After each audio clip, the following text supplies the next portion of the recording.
Hey everybody, BEW Wrestling has sponsored the Jesse Lewis Show. June 20th and 21st, they have live shows at 167 Aspen Place, Sunset Estates, right beside Saskatoon, and it's the Rumble for all of the gold. Very limited seating is available. Go get your tickets now on their Facebook page. Hey, I got a sponsor. You didn't know that, did you? Ooh, so I'm happy for you, man. Well, thank goodness. So I want to introduce you. You are Shashir. I hope I pronounced that correctly. For the 15th time I've tried to say it properly. So I don't know if you've watched the show. Everybody who watches, I want to thank you. Shashir's an artist based out of India. But before we get into that, I ask a question of the week. Every week I ask everybody the same question. My question this week is, what old person things do you do? I think I'm doing that right now. Podcasts or sitting or what? I think when I tend to think, I would do this. Oh, this. That's an old person thing? Yeah. It's almost like stroking a beard that I do not have, but probably that's one of the things I do. Oh yeah, there's another one. There's one more. If I find something quite intriguing or interesting, I would actually say, interesting. I don't know if that's an old man thing, but yeah, I tend to say that. I think it's important that you do say that because it lets you collect your thoughts, because it gives you that extra second. Interesting. And then you can extrapolate, right? That's awesome. Yeah, so you do art. Yeah. What kind of art do you do? Well, I'll let you explain who you are and what you do. That's the easiest way. I can tell you, but I'll show you. So I picked out 3 pieces of my work, and I thought I'll show it to you and talk about it, and that gives kind of a perspective. Sure. So the first one I want to show you is this. Ooh. Is visible? Yeah. Right. So this is not a finished piece. I'm still working on it. So I'm mainly into abstract art. Okay. But then I do take elements from nature or familiar shapes and try to, paint my projection of what I think it is or what's going on in my mind. And then I make art out of that. Many times it is so random or something takes so long that I tend to just forget what was I actually trying to do in that piece. And then I started with some idea and it ends up with something completely different. So this one, what I showed you right now, this has taken nearly 3 months. Not because I'm using a special technique or because it's difficult. It's just that, once I start working on it, I might lose interest in between, or maybe it's just not hitting me. So I'll stop and then I'll leave it over there maybe for days, weeks. And then, there'll be a spark somewhere. And I'll be like, yeah, let me try this. And then I'll go back to it and then, try it again. So this painting has about 6 layers on it. Like I've repainted 6 times over it. So that's one. Let me show you another one. Yep. Okay. Yeah. So this is one of those paintings that took me about 5 minutes to do. Because, any artist who's listening or might be watching knows that you need to prime your canvas before you paint. You need to add gesso. So, it's kind of like a primer. So I was doing that and I just visualized a face. And then I was like, screw the gesso. Let me just see where this goes. And I don't use brushes. I rarely use brushes. I use something called a palette knife. So it's basically like kitchen knives in different shapes and you apply paint. So I use that and then, everything here, like, these lines, everything is all just that knife applying the paint. And then I made this face and then I was thinking it looks too simple. And then I had a feeling that, if I just take 2 blobs of red paint for eyes, that might actually be a good contrast. So that's where the eyes became red and they're looking to one side. So the idea behind this painting, and I made this while, there was some news going around of some domestic abuse or something like that. And then that was in my mind and I was like, how do I, project this onto a canvas? And that's what gave birth to this painting. So it kind of looks like a predator Mm-hmm. And yeah, so the name is Predator Gazing. Okay. So it's kind of like, that sinister look, essentially. And the last one I have is this. Oh. I don't know if it's visible. Yep. Yeah, There you go. there it is. So this is, I don't know when I did this, but this is one painting where I've used all brushes. I bought a set of brush and I was like, let me try this too, because palette knife, very few people use, but I'm the one who started with that first. So let me experiment with brushes. So I, just kept on making different strokes and whatnot, and then ended up with two trees, and I just left it at that. So that's kind of like how I go with painting. So when you do paint, the first painting you showed, you said you left and you came back several times. Is there ever a time when you get so deeply into a painting, the feeling of it, the emotion of it, that you have to finish, that you have no choice, that you kind of almost go crazy? Does that make sense? Yeah, that makes sense, and that happens with every single painting because, at the end of the day, every piece of art, and this is not just me. I'm sure anyone who's a creator can vouch for this. Nothing comes out of the blue. Nothing is random. You start with a purpose. You start with an idea. It could be a germ of an idea, a small little kernel, and it kind of grows into something huge. But once you start something, you got to finish it. You have to see it through, because that's your commitment as an artist. That's a vision, and you have to see it in front of you, from the mind to in front of your eyes. So That's for awesome. me, I'm sure like anybody else, it has to be finished. That's fantastic. I know a lot of people that get stuck and just finish things right away as fast as they can, and sometimes that's good and sometimes it's bad. With what you're doing with your painting, it puts a lot of thought into it, and I like that. You also have a podcast, correct? Yep. I'm not crazy on that. And if people are watching, down below you put /podcast, right? And that would be the website for it. Yep. Now, is your podcast the same way? Is that, do you put that much creativity into it, or how does that work? So, I just started out with this podcast thing, and I'm learning. Let me put it that way. We all initially are. I thought, yeah, and it's picking up is what I'm seeing, and I can see why. Now, initially I started with the thought of making videos, but even a 1-minute video needs you to put in a lot of planning, a lot of thought. You need days to plan for that, hours to edit it, hours to shoot it, and you end up with this much amount of video.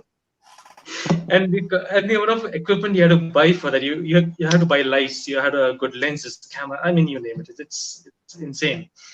But then I was toying around with that, and then I spoke to a friend of mine. He said he's going to be looking into podcasts, and I just started listening to a few, and I was like, how hard can this be? I mean, you just got to make sure your voice is clear, and there's a good music in the background, and what you speak has to resonate with people, right? So you have to have something interesting to say. So I thought, well, I know a thing or two about painting, about writing, about photography, and I have few ideas around being a better human, looking beyond our bias, seeing a human being as a human being, so those kind of things, right? So I thought, let me start with that, and then I started with 2 podcasts. So one is called the Human Channel, the other one is the Creative Pod, and it was as simple as just record my voice with a good mic. So I bought a mic. I did not have that earlier, so I bought a mic, invested that little amount there, and it just started from there. And my first, the Human Channel has 5 episodes. I've recorded my 6th one today. I'm going to be going live on that very soon. Creative Pod, I am taking my time and thinking through, because it gets a little more technical. Like I imagine explaining the rule of thirds just by telling something to someone, right? I mean, how do I say, picture this, a grid in front of your eyes? So that's tough. So it takes time. But yeah, I'm working on it. So I think that's a good way to do it. When you talk about what you're offering with your podcast specifically, you say that it takes a long time to do video. Guess how long it takes to do this video?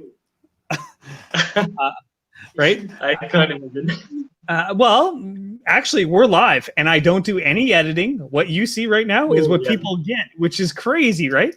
But I decided to, Yeah. you know what? There's zero boundaries. I'm not gonna screw around. It's more valuable to the world to have my stuff out there and have your stuff out there as a guest than it is locked up Yeah. and worry about all the technical crap. And we sound okay, good enough for this anyway. And we look well. You look good. I don't, but yeah. No, we are both handsome. So when you look at your photography as well, because you do photography, what is that all about? Yeah. What are you looking for when you do photography specifically? Well, for me, photography is all about challenging the norm. Let me put it that way. I mean, if I have to photograph a leaf, say for example, I don't know who would photograph a leaf, but yeah, okay, let's say I have to photograph a leaf. I would think not as a person photographing that leaf. I would think like a bug. What if I was like this small, a little beetle, and I'm like crawling on that leaf? What will that leaf sort of look like from this vantage point? So I would think like that. Or what if I'm a bird and I come close to that leaf? What is that leaf going to look like now? So I just open my mind to anything but a human, and then try to I'm just giving an example of photographing a leaf alone here. But that same idea, that same thought goes into everything else that I photograph. So I've invested in a few lenses, and thankfully they're built to last, so you can get good second-hand lenses for that work really well. So I've bought some of that. I love to do portraiture. I love to do macro. Um, Telephoto, not so much, but it's good for compressing the background. So again, portraits look great. I do some bit of architecture as well. I've done some of that. In fact, I was published in a magazine in India called Inside Outside Magazine, December issue, I think 2017, I believe. So so those are the kind of things I like to do in photography. It's interesting the concepts you have. So I'm going to go back to the beetle example that you just said. Would that include like the faucets of their eyes? Would you be doing a Photoshop where how flies have like 100 eyes? Would you do something like that? Yeah. Okay. No, I wouldn't go down to that kind of a level. It's more like with my human eyes, if I'm at that size, how would things look? Okay. Yeah, that makes and sense.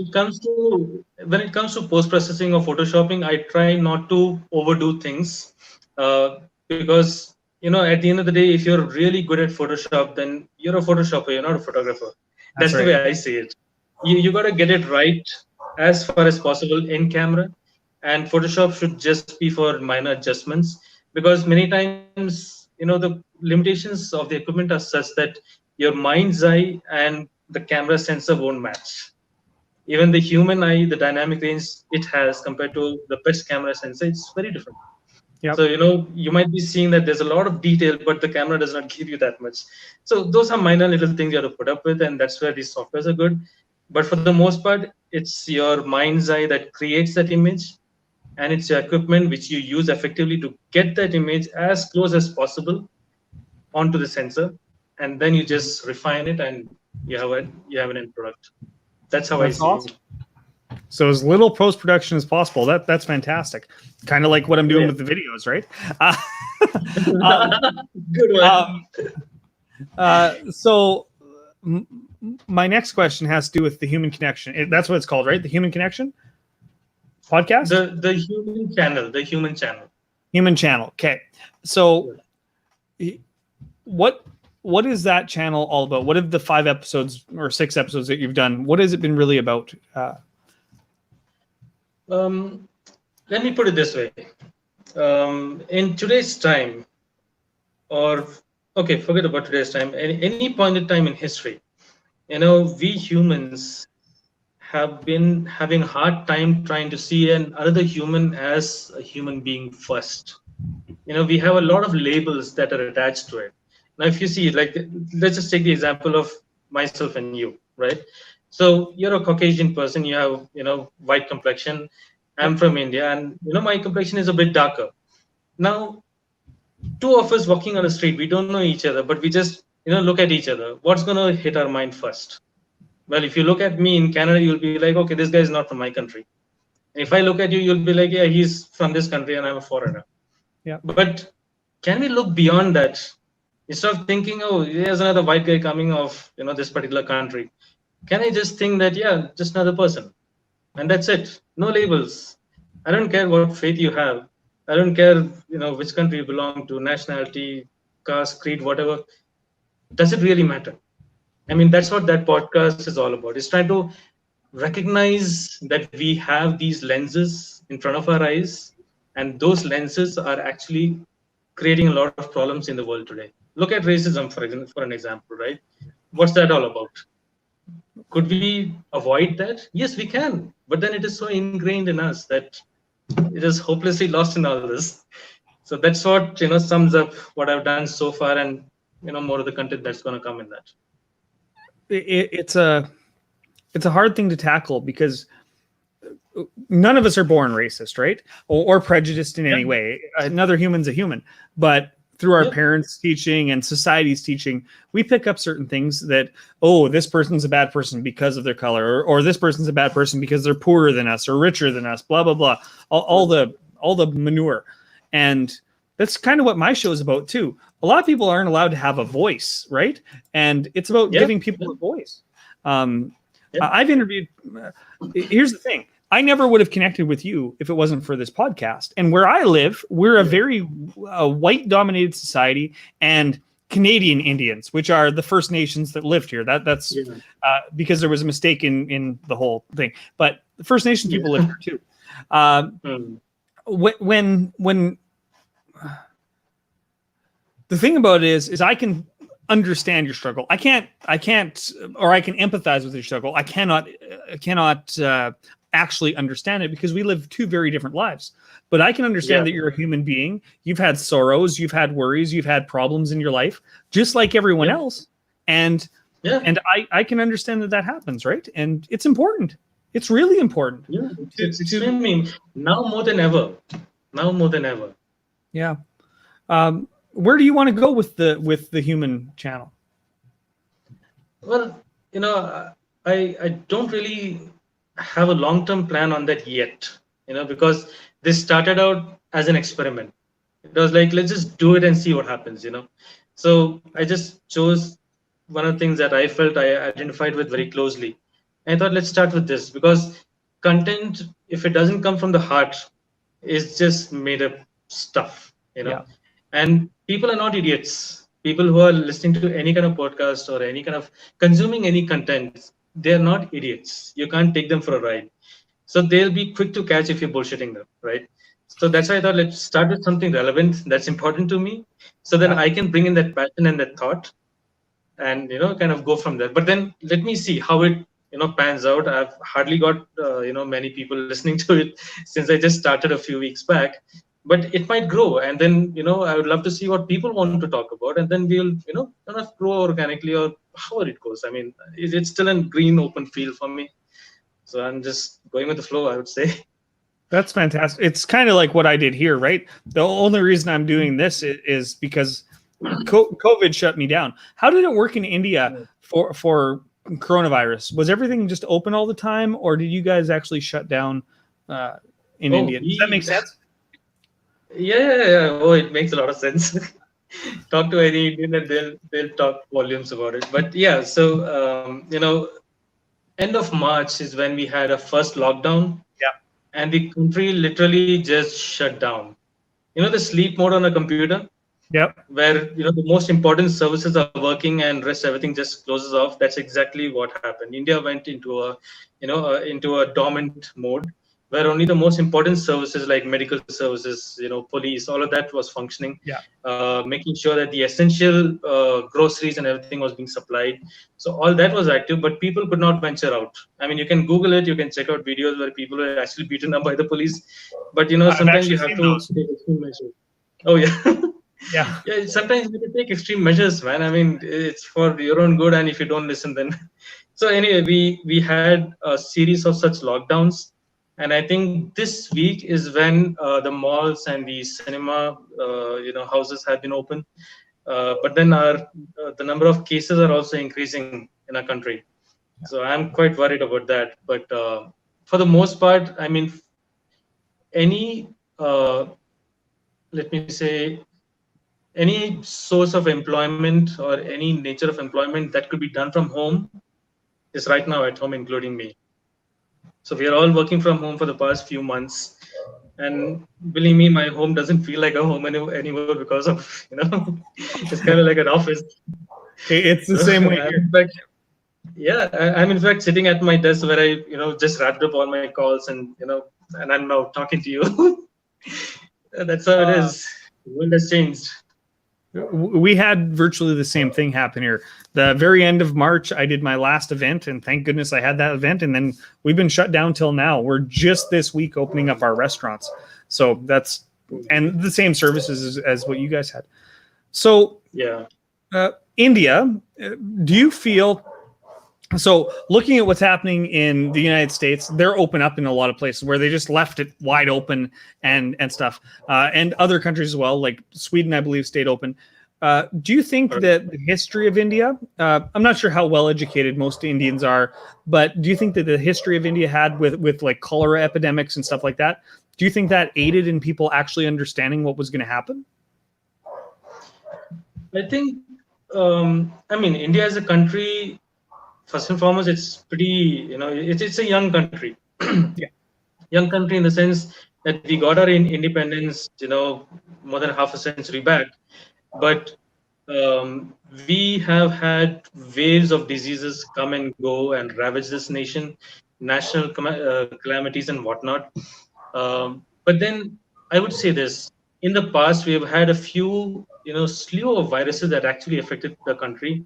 I remember Nipah virus was one of those that really affected the country bad, and the state of Kerala, the southernmost state of the country, that was affected very badly.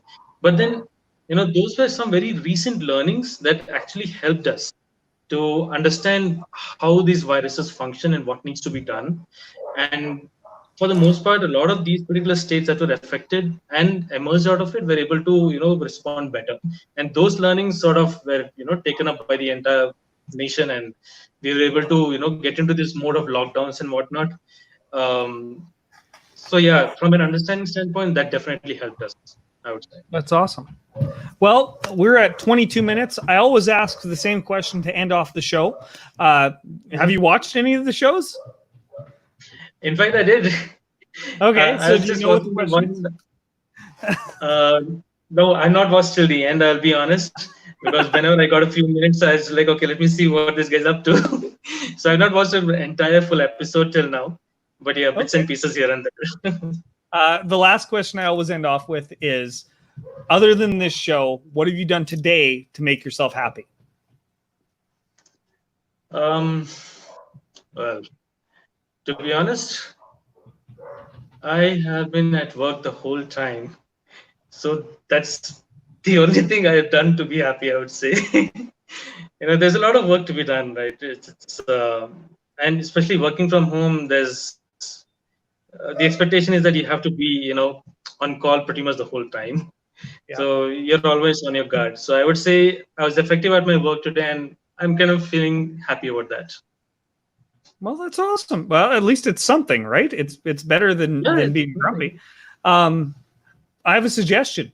Have one of those cups of tea or whatever else that you do to relax. Have a cup of tea, sit back and do nothing. Or do your podcast, which you're about to go on, right? Oh, yeah.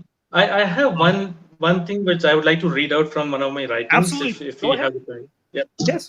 Since we are kind of about to wrap up, I thought let me do that. So, keeping in mind the situation that we have, around the world with racism and whatnot, here's something I wrote a while back, and I hope it makes sense. So here goes. Did you hurt someone in your mind? Did you just badmouth that guy?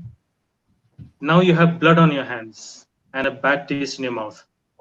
It is slowly poisoning your mind and yours alone.